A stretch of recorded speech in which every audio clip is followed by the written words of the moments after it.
তাহলে তোমার কাহার বা লৌকিক মধ্যে আমরা বলটা কি ধাতি তানা তাতি ধানা, ধাতি তানা তাতি ধানা, ধাতি তানা তাতি ধানা, ধাতি তানা তাতি ধানা। 4 বার করলাম আমরা।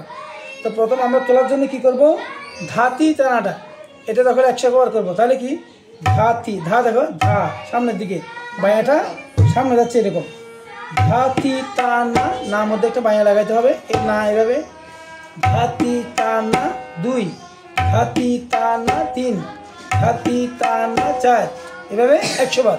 এবার তাতি টানাটা কীভাবে, তাতি, তাতির মধ্যে দায়ার মধ্যমা বায়ার তর্জনী একসাথে পড়বে, তাতি, এই তিনটে এরকম হবে, তাতি ধানা, আবার ধানা হবে 2 আঙ্গুল দিয়ে, ধানা 2টা কানিতে। তাহলে এখন আমরা লয়ে বাজাবো কিভাবে, ধাতি তানা তাতি ধানা, ধাতি তানা